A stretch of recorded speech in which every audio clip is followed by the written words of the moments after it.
begin, I request everyone to please be seated. Let's buckle up our belts.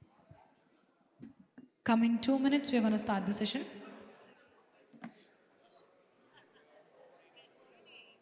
All set to begin with the session, and before I begin this discussion, I would love to tell you all we are going to talk about the special colored gemstone responsible sourcing Please have a session, seat, everybody. and this Please session have a is going to seat. be conducted by the moderator, Mr. David Bro. I request everyone to please bring your hands together for Mr. David Bro.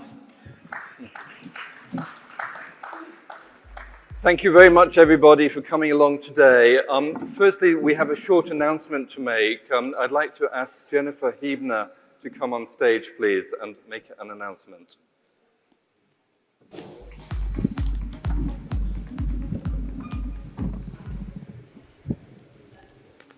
Hello. Hi, everyone. Thank you, Gaetano. Thank you for Sibjo for giving me a moment here. Many of you may already know that one time JCK editor-in-chief Hedda Shupak died yesterday morning from a very quick illness, quick and aggressive illness.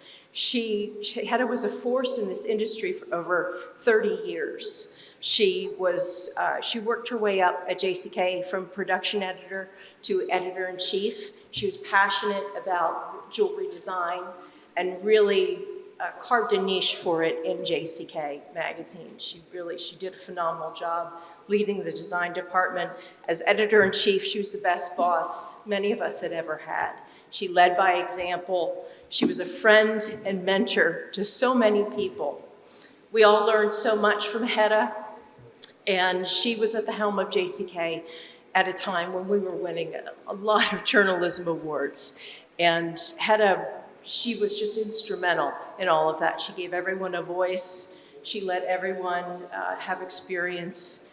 She is really a person that is treasured and will be missed. She respected people. She earned the respect of a lot of people for her wisdom, her insights, and her fearlessness to report on what was right for the jewelry industry. So Gaetano and Sibjo, thank you for this moment. Hedda, we love you, and thank you for your contributions to this industry. Thank you, everyone.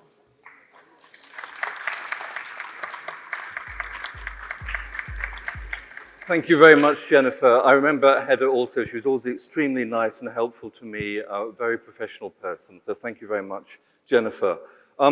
I'd like to introduce our panel. We've got a lot to cover today. We really want to take the debate about responsible sourcing of colored gemstones forward and try and figure out what the key solutions can be to this very complex problem in the future time. So firstly, I would like to introduce Longo Mulesho, who is a member of the African Gem and Jewelry Association, and she is very, very familiar with the plight of jewelry makers in Zambia and in Egypt, and can address the question of gender equality, which is extremely important in this subject, and we will be looking at that today.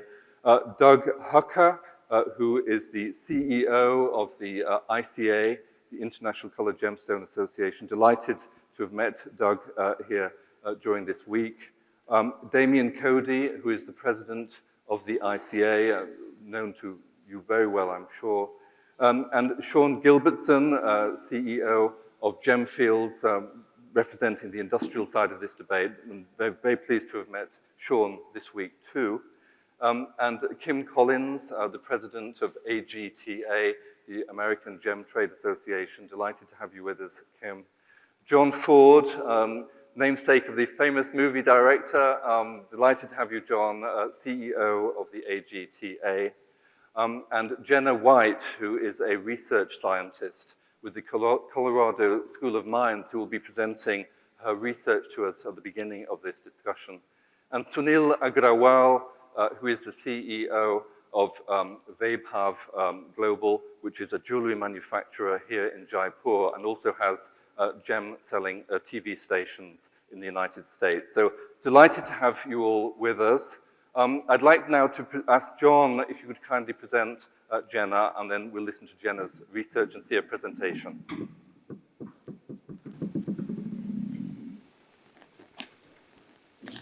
Good morning, everyone. I thought it appropriate to share some critical background information about AGTA and the Colorado School of Mines supply chain study. AGTA did not seek out the Colorado School of Mines to conduct any study. To the contrary, Colorado School of Mines contacted AGTA after two other notable industry organizations had turned down the premise of the study. What is notable is that this study is an independent research study based on data overseen by Dr. Nicole Smith, scientific researcher Jenna White, and senior professors at the Colorado School of Mining. All findings prior to publication are subject to strict academic review by CSN with no comment or input from the American Gem Trade Association. This is a fully independent research project from a R1 research university that will be published in both scientific journals and to the jewelry trade. Now, you might ask, why would AGTA fund a study in which it has no input or veto power? It's very simple. AGTA's roots is based on an organization grounded in ethical practices that seek facts versus fairy tales in the colored gemstone supply chain. I'm going to give you one quick example that Jenna can expand on if she'd like, but the misconception somehow that artisanal miners are running around Africa, we call them artisanal miners, but they are AKA diggers, that they all have cell phones and they use them in the blockchain process.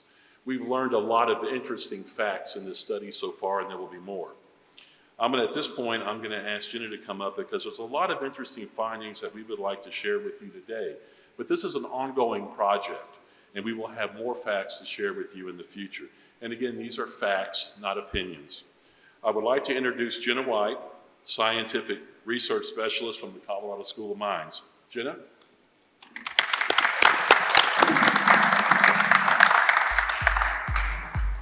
All right, thank you for that introduction. And I spent a lot of time yesterday thinking about what we heard in other panels, because this is certainly not the first panel on ESG, sustainability, and related topics. So in the spirit of moving it forward, if I can figure out where to point this, there we go. So again, the rationale behind this is, and why I approached AGTA and two other organizations, is the guidelines that have been developed for responsible sourcing in diamonds, responsible sourcing in gold, they do not fit the colored gemstone supply chain. We've heard this statistic about 80% of it being artisanal. As far as I can tell, that bears out. There's a lot of variety, heterogeneity in how colored gemstones come to the market. It is quite different than diamonds. And if we look at some of the past initiatives that have happened in precious metals and diamonds, to be quite frank, they have been failures precisely because they were adapted from agricultural initiatives, from coffee, from bananas. Gold is not coffee or bananas. Similarly, colored gemstones are not diamonds. So we need a ground-up approach that is really contextually appropriate. The second reason for this study is really to highlight and cement best practices. There's a lot of confusion in the market around what is a best practice. And what we were seeing is a proliferation of charity models, cause marketing, and other efforts that really have nothing to do with changing the fundamentals of how we do business. And so this study is precisely looking at impact, not charity. How do we actually create a responsible supply chain, not a feel-good supply chain? And that is a really key difference. And just to be clear on this language, this is the difference between charity, cause marketing, and impact. And I've said it before if you've heard me speak, none of these are inherently bad, but what we're focused on in this study is impact. Charity, it's providing help, but it's not necessarily related to your business. Cause marketing, similarly, aligning with the cause, not necessarily related to your core business. Impact is actually doing less harm in the way that you conduct your business, or doing more good through the process of doing your business. It's not something you're doing on the side that's disconnected. And so this is a really key distinction in this approach and what we're looking at.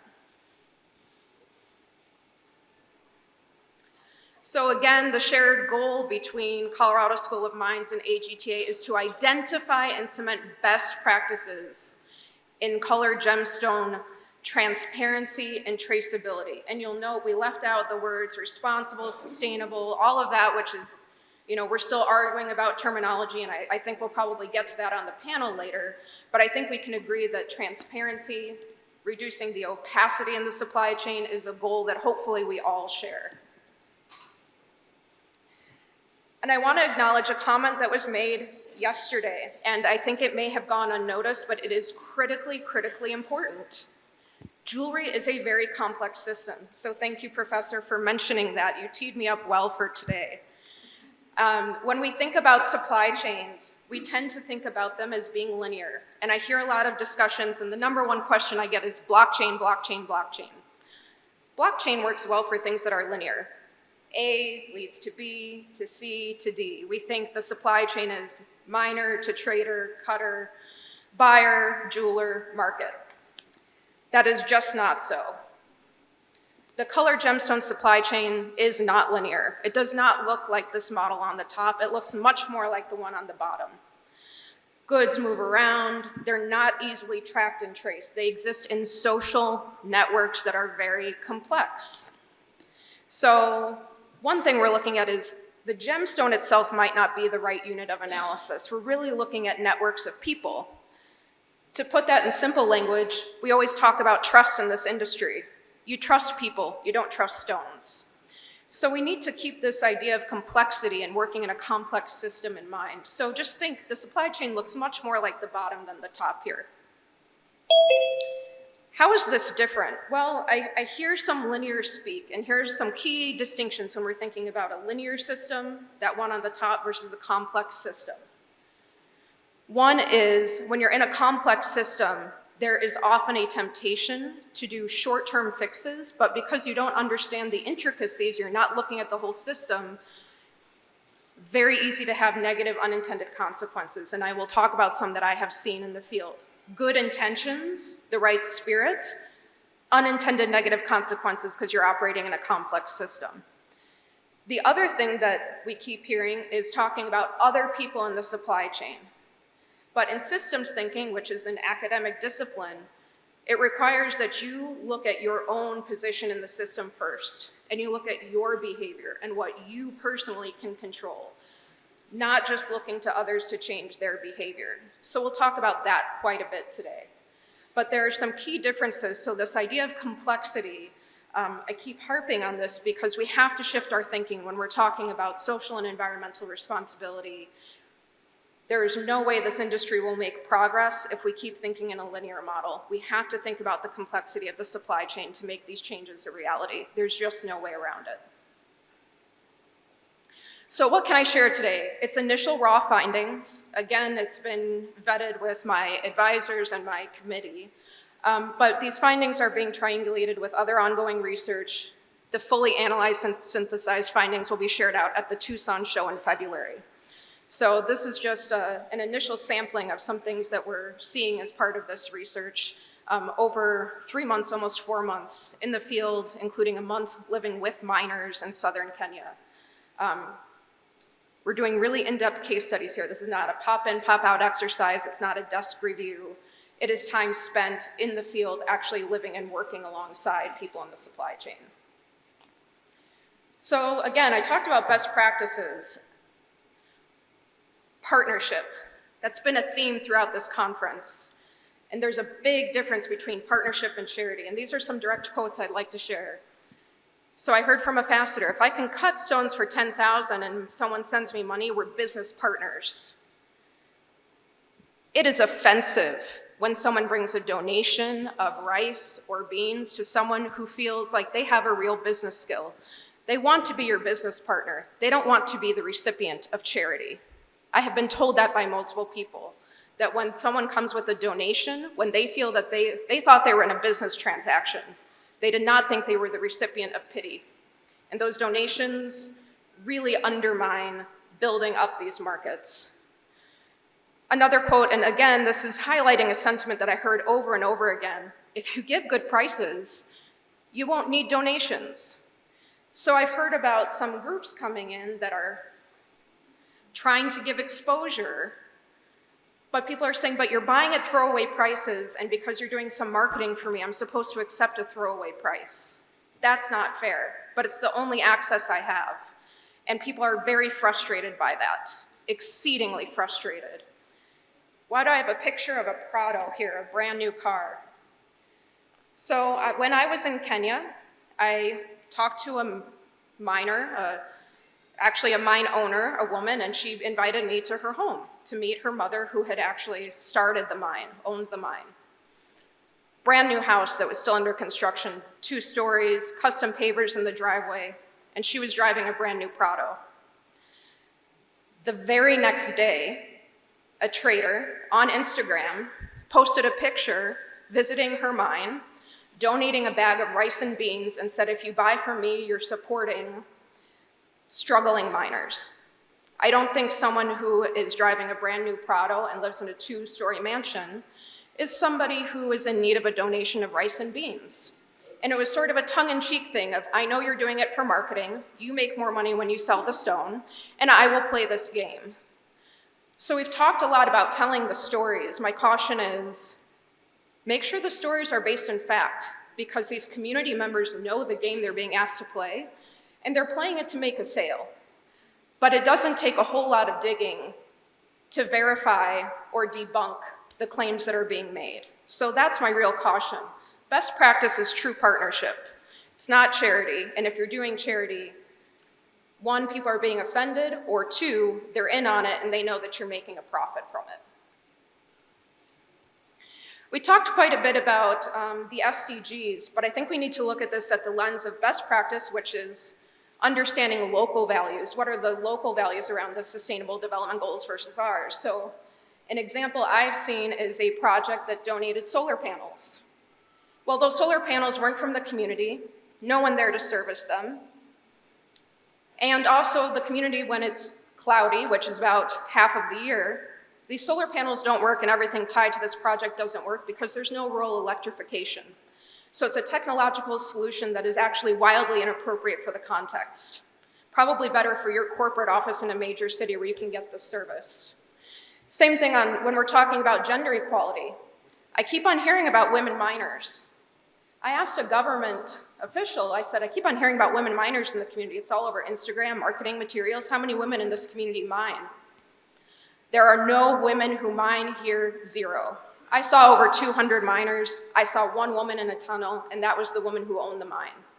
And that's because we're conflating the word miner with digger. But people are selling a story that just does not exist.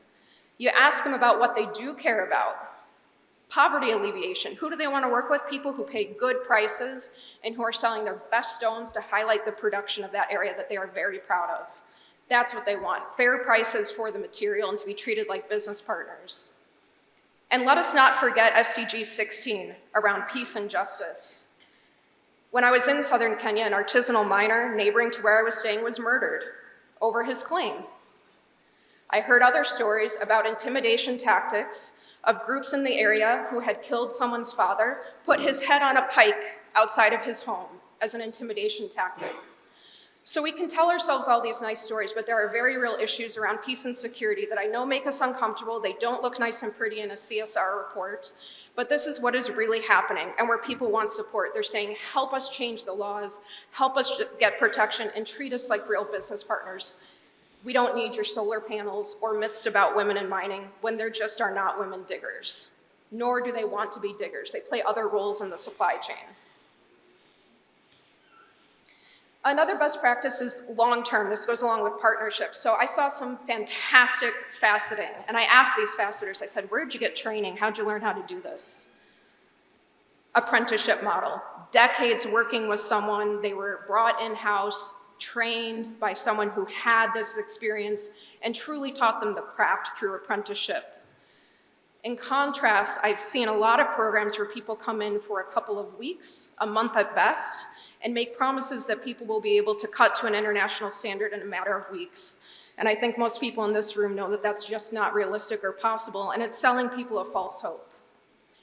So with long-term partnership, long-term commitment, an apprenticeship model, dealing in business, that's where we see the real social and environmental impact. So again, I just want to reiterate, stories are wonderful. They do communicate things. But this industry has such a great reputation of precision when it comes to the physical properties of gemstones. My plea is to bring that same level of rigor to the social and environmental claims, because community members are going to start speaking up. When they found out I was in the community doing this research, I had many people approach me and say, I have a real problem with this project happening in my community. I had people in tears because of the falsehoods that are out on the internet about them. For example, their photo being taken, I mined your gemstone. I didn't mine that gemstone. I traded it, or I don't know how this person got my photo. Nor do I want my photo to be used to sell a product. Can you just take a photo of the gemstone? Why do you have to take a photo of my face? People are very resistant to this. There's a story about boreholes, about someone who's claiming they went into a community that didn't have water and gave water access to 3,000 people. Yes, the community does have 3,000 people, but this was the 5th borehole. They actually had enough water, and this borehole is being used to sell the water and make money. Nothing wrong with that, but be honest. And I actually met with the director of an orphanage who said, I asked a trader to stop donating here because this person was using pictures of orphans to sell their product. And it's unfair to these children. And it's not being a good Christian. It doesn't match my Christian values. So all of this is to say we've seen a lot of best practice, but we're also seeing a lot of really poor practice. And the communities, I wouldn't say outrage, I would say upset. There have been a lot of tears as a part of this research, and I feel it's my duty to communicate that back to this audience. It might make us feel good, but what are we really doing to these communities? So just a couple of findings to wrap up here, and we'll turn it over to the panel discussion. I mean, we have to go back. I know we're talking about what does sustainable or responsible mean. We have to define terms like miner. Are we talking about a digger or a trader? Yes, there are lots of women in mining playing different roles. Digger is not one of them. It's just not in hard rock mining. And a lot of groups that go, you're getting a dog and pony show. You want to see women, they'll round up women and they'll tell you any story you want to hear. But that's just not the reality on the ground. Charity, I mean, it's a new creative way to avoid taxes. So to the discussion yesterday on making sure people get their tax revenue, it's a creative structure to avoid some of those taxes. So we have to really question, why are people setting up 501c3s? And again, the number one point I want to leave you with is it all goes back to relationships and trust. No technological solution is going to fix broken down relationships or a lack of trust. That is still how this operates. It's how it operates all the way from the mine, all the way to the market. So I would just advise us when we're thinking about technology, you're always layering that on top of an existing structure, and that's really where our attention needs to be. Great, thank you.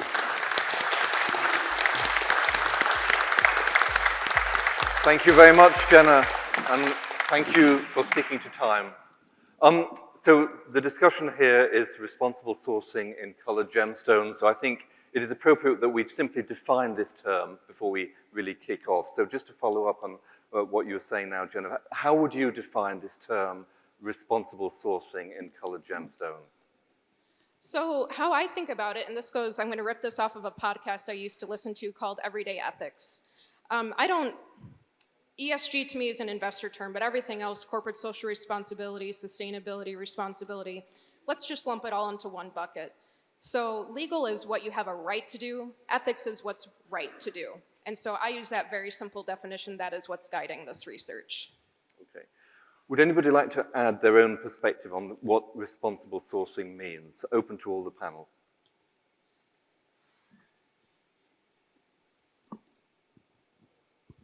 Doug. I think, am I on? Can you hear me? Very well. Wave your hands if you can. Responsible, sustainable, green, ethical. I just have to say that you have to do the right things. Long before I knew about the 17 sustainable goals of the UN, my mother taught me about the right thing. If a person is hungry, you feed them. If they need help, you help them. Charity begins at home.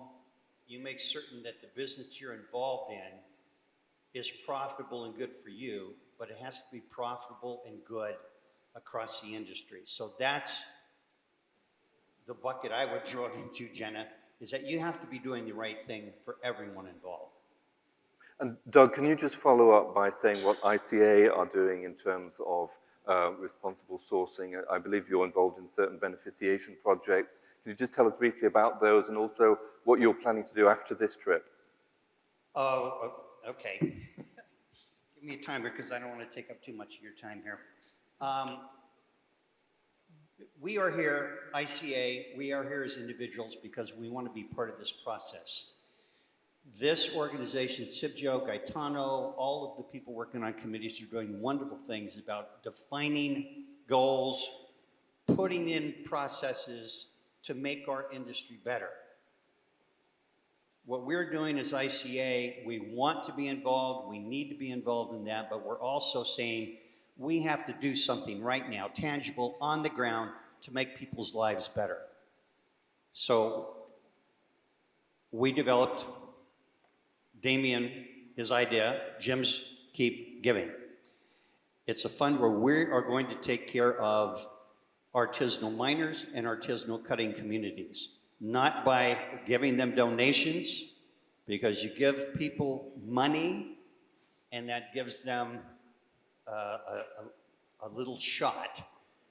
What we want to do is uplift communities. So I'm going to tell you a story because we've talked several times here about we need to develop a story. Well, I'll give you a story.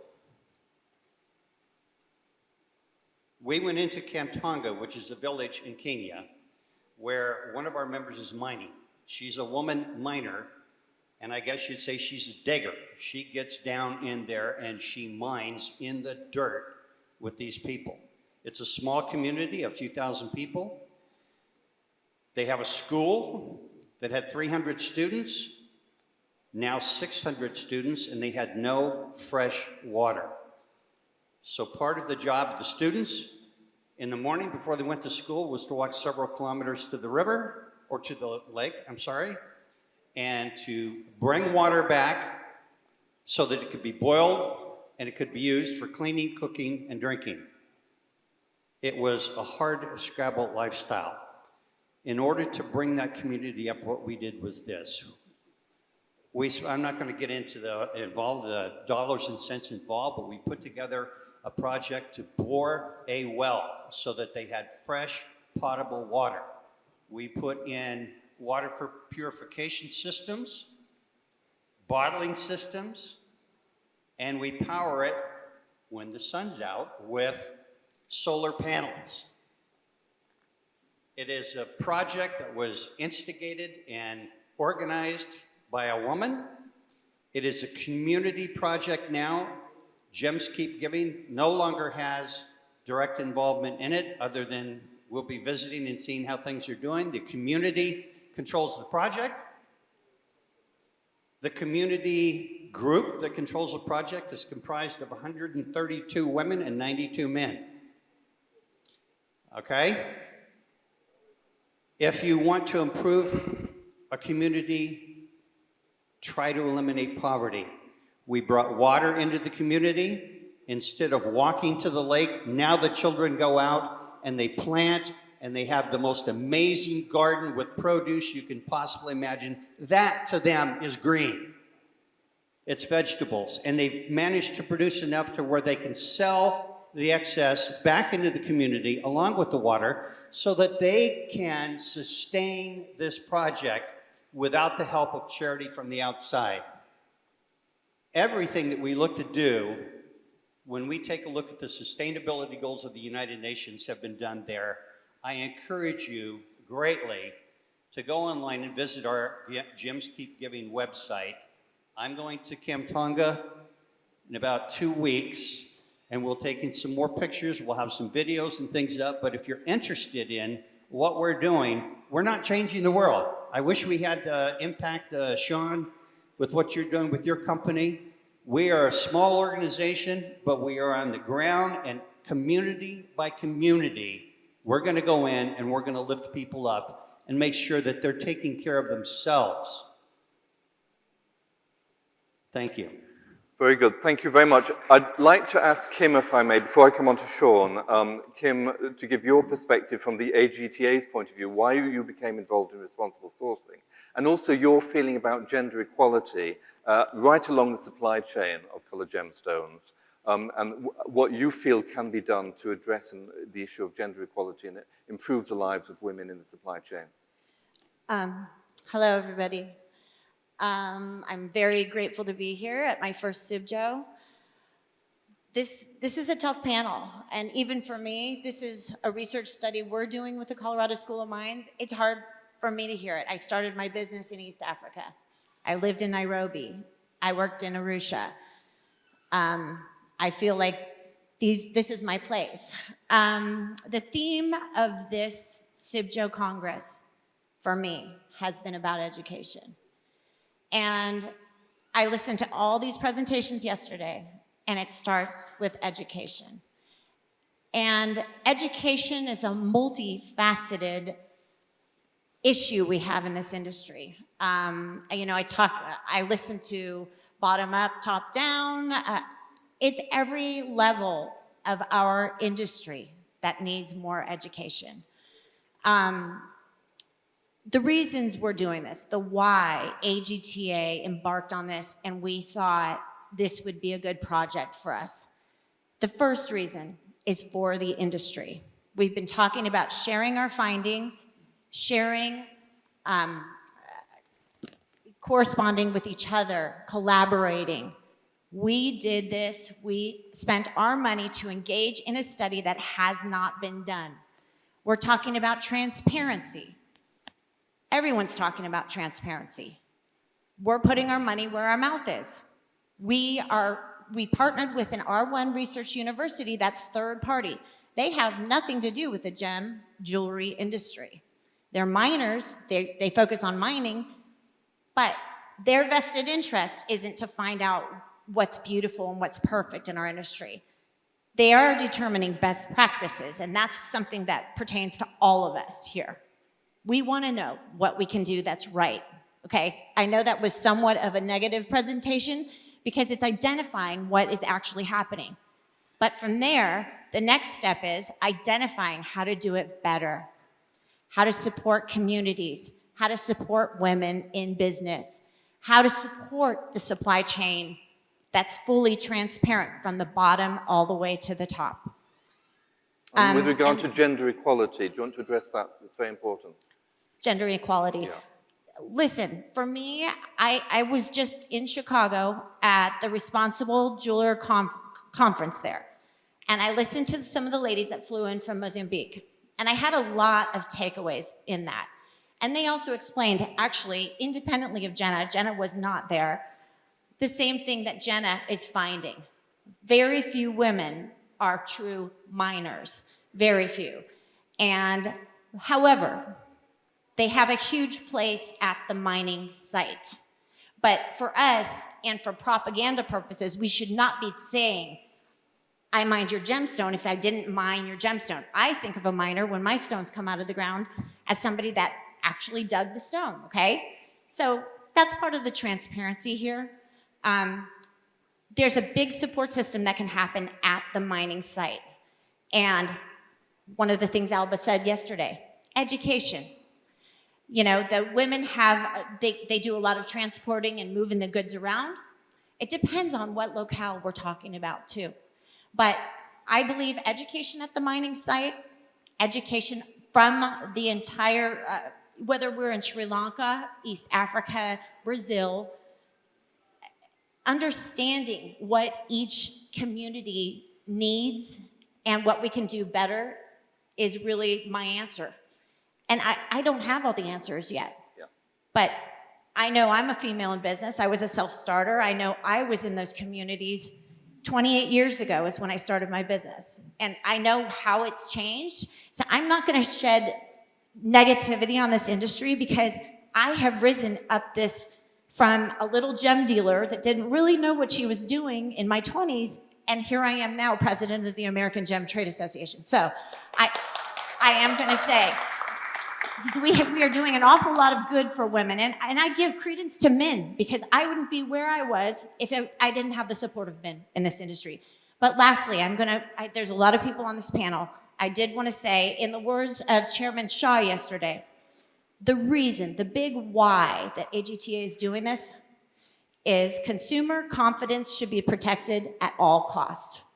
If our consumers don't trust us, we really have nothing. And he was absolutely right. Thank you very much.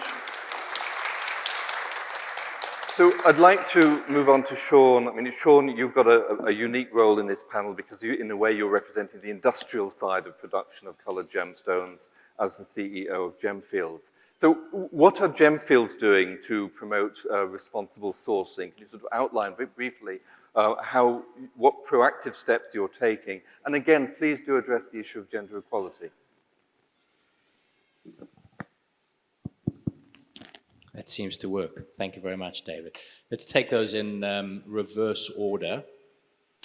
On gender equality, it probably won't surprise some of the attendees this morning that when we first acquired the Kagem Emerald Mine in Zambia in 2007, there was a no women policy across the entire mine. They were considered unlucky for emerald production, which is only 16 years ago, so really quite remarkable. Of course, that was one of the early things that we changed, but I have to say it has been quite difficult to increase the number of women that are working across our operations. At present, the female workforce is about 5 or 6% if you look at the average across the two businesses. And we have recently, about a year ago, started heavy equipment training for a number of female operators, as they're referred to in the industry, to drive both the 45, 65, and 80-ton trucks, and of course also the excavators. That is not entirely an altruistic move. That is driven by well-founded studies in Australia, which, to the point why sometimes women make such great managers and owners of businesses, generally tend to look after things a bit better and operate them a little better. And so the studies have found fewer accidents, better fuel consumption, better care for the equipment. And so, of course, that's a virtuous circle for us. But it's actually quite difficult to get sufficient heavy equipment training facilities up and running. So in Zambia, we're currently building a $2.5 million vocational training center, and that will also specifically include heavy equipment operator training for women. I hadn't seen any of the results that came out of your work, and holy crayons, I think it's extraordinary and really welcome and overdue. And so congratulations and thank you. We obviously haven't seen the final reports yet, and I think it's critical to explore some of those issues. There was a mention yesterday of poverty and how one of the critical things that we need to address is poverty.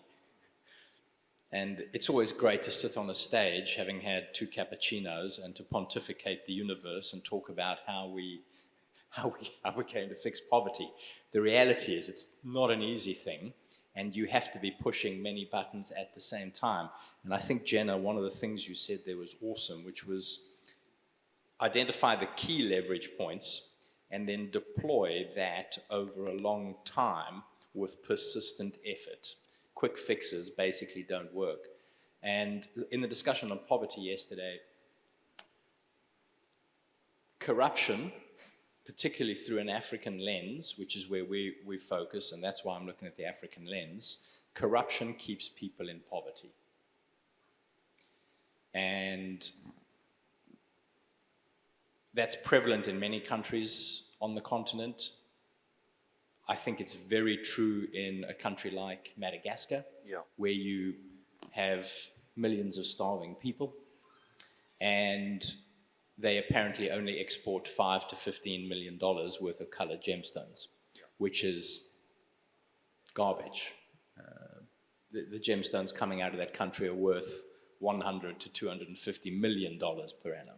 So those citizens are deprived of the benefit So of it. how did those figures even arise? How is it possible that they would declare such small numbers? And how would you solve that problem? What would be your advice, if you like, to the government of Madagascar to fix their industry in a way that the people in their supply chain get a fair return for their labor and for the product that they are selling? Yeah, I think, David, this is the point where I potentially get chased out the back of the room. But the first bit of advice that we would give any host government with colored gemstones is, because of the enormous variation in pricing and because there is no correct price for the gemstones, if you allow the price to be set at the point of export, all hope is lost. Because the reality is your government official who's looking at the gemstone and has to sign off on the value and probably gets a $20 note in the process, has absolutely no ability to comment on the value of the gemstones. And that's true in our organization. We don't have any single expert, or indeed a committee of experts, who can give you the correct value for a rough gemstone. So that would be our first bit of advice. Don't allow the price to be set at the point of export. The second potentially controversial bit is, you will have seen, Jenna, a huge number of traders in our industry. Traders exist where prices are not understood. And therefore, controversially, I would say that if we want to make sure that the correct prices get to the miner or the digger, the traders are in an awkward position. And I question whether or not that is truly adding value by virtue of the fact that you simply have better knowledge of the true value of the gemstone. And essentially, you are able to misuse somebody's lack of understanding for your own profit. And so the second point that I would make, a piece of advice to governments, would be the only persons who are allowed to export rough from your country or to be in possession of rough must be the holder of a valid mining license with an operating mine. Because sometimes people have a mining license, but the gemstones are coming from a totally different area. And essentially, the gemstones get laundered through the system that way. So I think, in summary, those would be the two key pieces of advice. Number one, don't allow the price to be set at the point of export. Change the law so that the money goes directly to the mining license holder. It's much easier to monitor a certain number of fixed mines where you can physically visit them than it is to track 1,000 or 1,500 different traders in the country. And I forget the number of traders that have licenses in Zambia. I don't know if you can remember it, Ed, but it's just thousands. Yeah. Damien, I think you wanted to make a point. Thank you, David. Look, I commend Gemfields for being very good players and great operators. They certainly have put up a very high bar for how mining can be done and how to deal with the problems of corruption. We admire you for being strong and resilient through all of that. You're to be admired. But I think, you know, the reality with coloured gemstone is that there are very few places on the planet where large-scale mining is possible or viable. Very few. You can count them on two hands, honestly. So that means that the vast majority of coloured gemstone, in fact 90% we estimate of coloured gemstone, comes through the artisanal miners, the small cutters, the small dealers, the treaters, and then eventually through to the manufacturers and the retailers. So dealing with all of that is not simple because you're dealing with many, many countries with legislation and consumer laws in each of them, and you're dealing with literally tens of millions of people involved in this business. So, yes, we need large-scale miners, and it's very easy for the large-scale miner to produce a flow of the goods from mine to market, and that's for some consumers very important.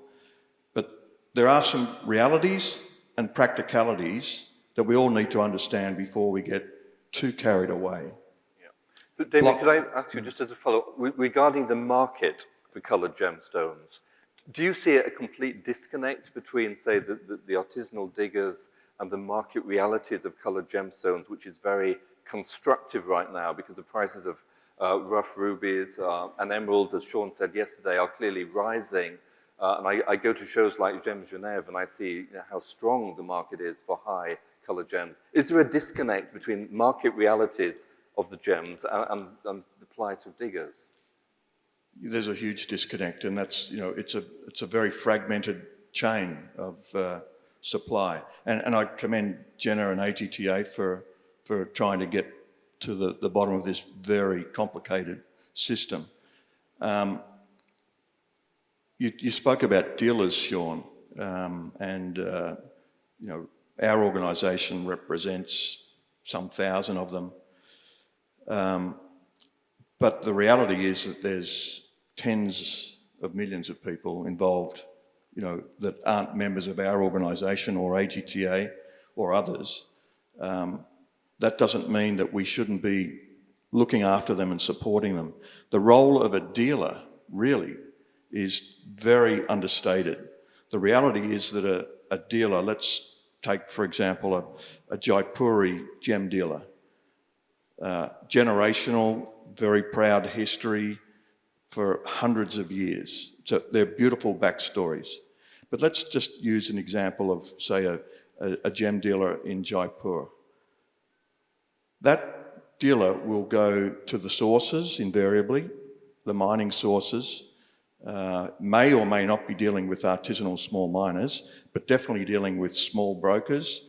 They all have livelihoods. They depend on this guy coming into town, or this woman.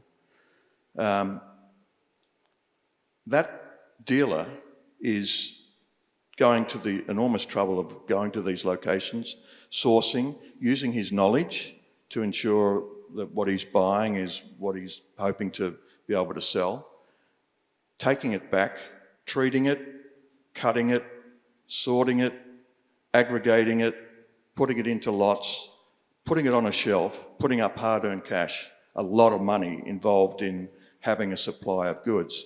For somebody like a manufacturer, let's say a manufacturer in New York, to say, I want 1,000 4.5 mil perfectly cut round orange garnets, okay? So who else is going to do that? Are you going to do it, Sean? I don't think so. Can the artisanal miners do it? Can any artisanal miner do it? No. Nobody can do it.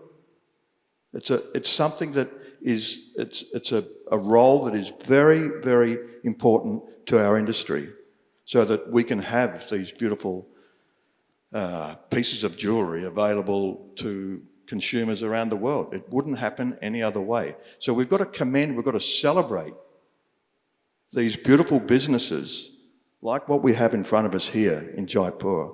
We should celebrate. And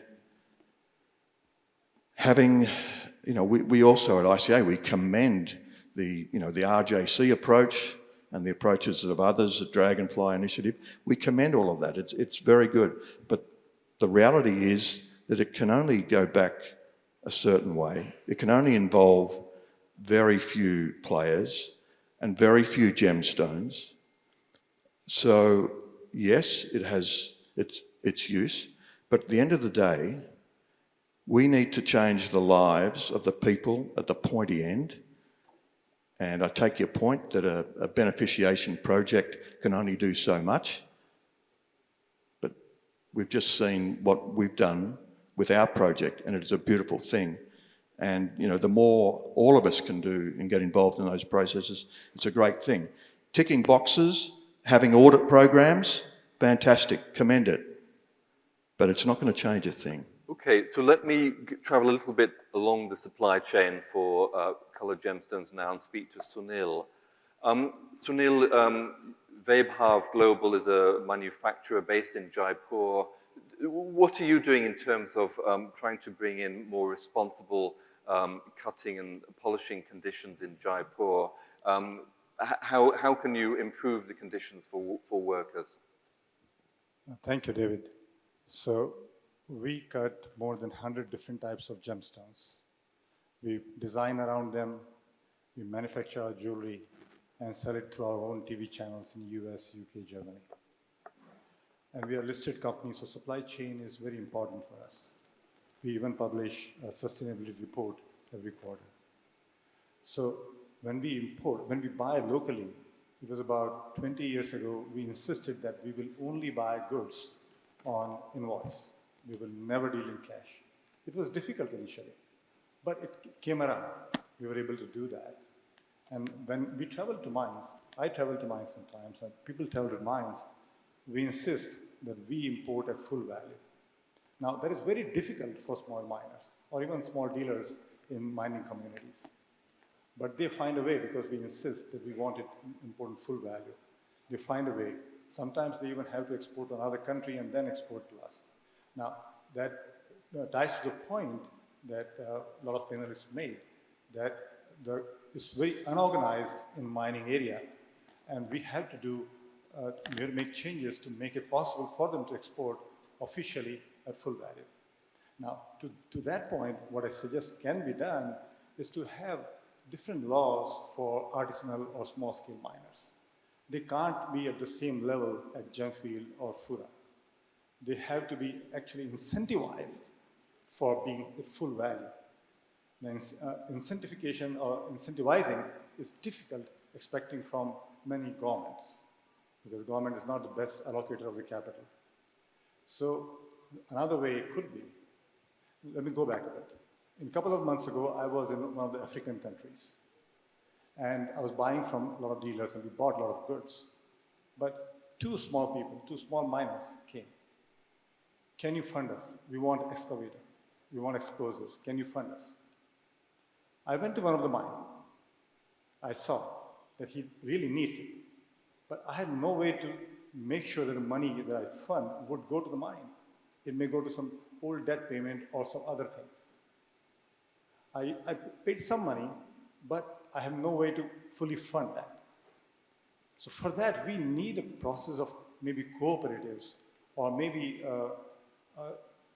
endowment fund, maybe a small business development fund through tax credit by governments, by the big mining companies.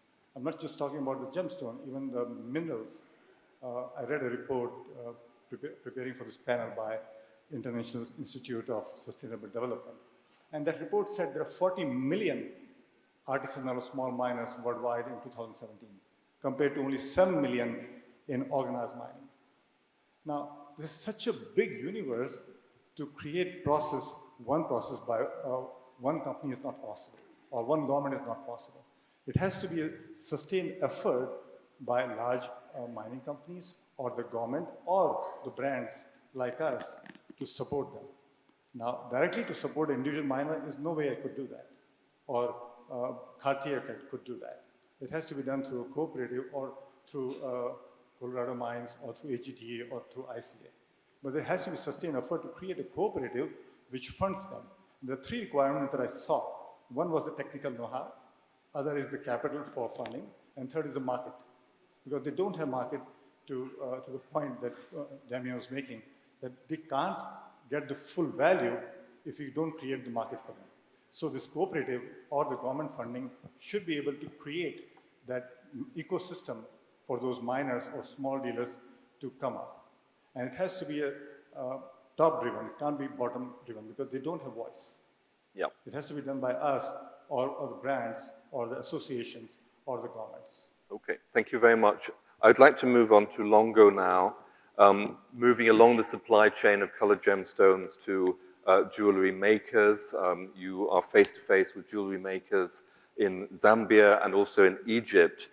Can you tell us a little bit about the challenges they're facing in terms of responsible sourcing, Is it difficult for them to acquire materials or tools? And also, can you address the issue of gender equality and how you see that from the Zambian jewelry making perspective? Yes, thank you. To start with, I'd like to say we're very honored to be the first Jewelry and Gemstone Association with a development aspect for Africa. We are also very honored and humbled for the dedication, support, loyalty, and most of all, belief that Dr. Gaetano Cavalieri, as president of the World Jewelry Confederation, CIBJO, and has shown us, and also in his role as patron of the Jewelry and Gemstone Association of Africa, JGAA. So before we address the challenges of what African jewelers face, the first challenge I'd say is the elephant in the room. So yesterday, Pharaoh Zaruki's words on equality resonated with me. If we look at the COVID pandemic as an example, we were all, or it appeared, in the same boat. It affected us all equally across the globe, but we were equal, but there was no equity, in the sense that COVID had the effect of pushing 55 million Africans from poverty into extreme poverty. So to discuss the challenges Africa faces, we need to not only talk about the tools, but the practical aspects of living in Africa on a day-to-day basis. And coupled with that, of course, we have challenges with access to tools, access to source, obviously financial assistance, but most of all, technical expertise. So as Doug said, when you talk about uplifting Africa, when we talk about poverty elevation, we're not asking for handouts. We've got a rainbow of gemstones underneath our feet. We've got the resources. We just need the support, the skills built up, and cultivating what we can achieve independently and be self-sustaining as a continent. In relation to gender equality, that's something that resonates with me. As founder of the association, I've made a conscious effort to develop a team of jewelers, all female jewelers, based in Africa, the United States, and England. And I'm honored today to have one of our jewelers present, Nanique Louis, and the rest of them couldn't make it. I'm also very honored to have in our presence Michelle Schultz, who is our project support partner from an initiative in Zambia called Insanchi Arts. Insanchi Arts is the first quantum mind project, CSR project. And as part of Insanchi, Michelle teaches women who have come from vulnerable backgrounds who did not have faith in themselves. They were told they were nothing. They were violated. But through jewelry, she's given them a second chance. And also through jewelry, they've learned that they too can be part of the global economy, starting in Solwezi. Our second partnership is with the Cairo Center for Contemporary Jewelry, and their founder, Amira Ayed, has done a commendable effort in bringing women together. Again, some of the demographics of the women she trains are, women that have been compromised. Again, through Amira, these women have excelled. They've exhibited globally at the Goldsmith Fair in London. They've participated in New York Jewelry Week, and this is only the start. Yesterday, we talked about SDGs. We've only got 7 years to achieve these SDGs. We talk about gender equality. If anything, the Jewelry and Gemstone Association has started off with, and started off strong in Mother Africa, is gender equality. We don't talk about gender equality for greenwashing. We are committed to the indicators associated with SDG 5. That's eliminating gender bias and aggression, ensuring the participation of women in their natural resource. Our proposed project is Train the Trainer, another initiative exclusively of the Jewelry and Gemstone Association of Africa.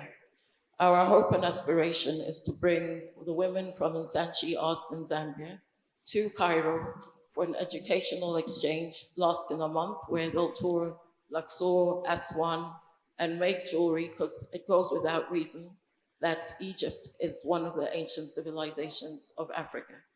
And with it comes a rich history in jewelry making. So it's worth saying, going back to your original point, when we talk about the challenges Africa faces, those challenges are not always physical, and we should always be mindful of the fact that a lot of the techniques, including filigree, that we practice today emanate from Africa. Thank you. We've run out of time. I just want to ask one more question of Damien, if I may, just to put you on the spot slightly, Damien, on the question of traceability and blockchain and new technologies. Colored gemstones are a very fragmented business. Very briefly, is there a future for blockchain or any other kind of new technology to boost the traceability of the colored gemstone pipeline? Yeah, I think there's room for blockchain, but as I said earlier, it be very limited as to its application. And as long as we and everybody understands that, that's fine. Forcing or calling a gemstone that has been through a blockchain process more ethical than one that hasn't, I would object to very strongly, because it's just impossible for the vast majority of our coloured gemstones to go through that process. So that in itself would be unethical, totally unethical, because you are using and abusing your power against those that have no chance. John, anything to add on that same question? And then we'll wrap. Well, blockchain in our research so far does not show very much applicability to colored gemstones. And again, until some of the issues are corrected in some of the host countries, like Sean was alluding to, where you can ensure that the actual value of the natural resource is being properly paid in those countries, and that there is a delineable chain, like Damien's saying, just the fact that somebody says they mined a stone, or did they actually mine the stone? You're taking a technological system and you're applying it to a system that is basically void of technology, doesn't make it correct. So I share Damien's feelings on that issue. All right. So we've run out of time. Thank you very much. It's a very broad-ranging panel. I think one of the key takeaways was the importance of education, and also from Gemma's takeaway, people want to stand on their own 2 feet. They want to build their businesses, but there's still room for charity as well. Thank you very much, everybody.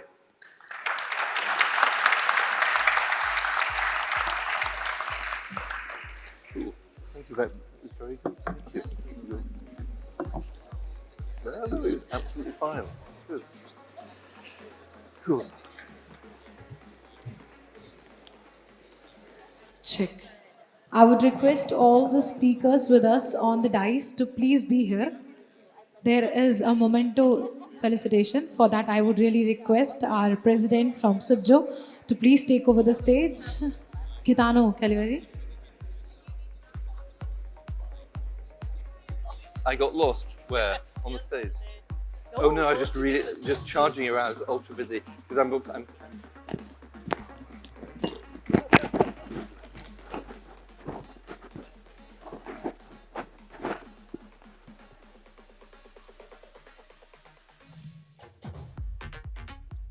Would request each one of you to please take a step forward. Let's come in front and be a part of this.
Thank you so much, everyone. And the next session on Diamond Commission would be starting at 11:15 sharp. We'll be waiting for you.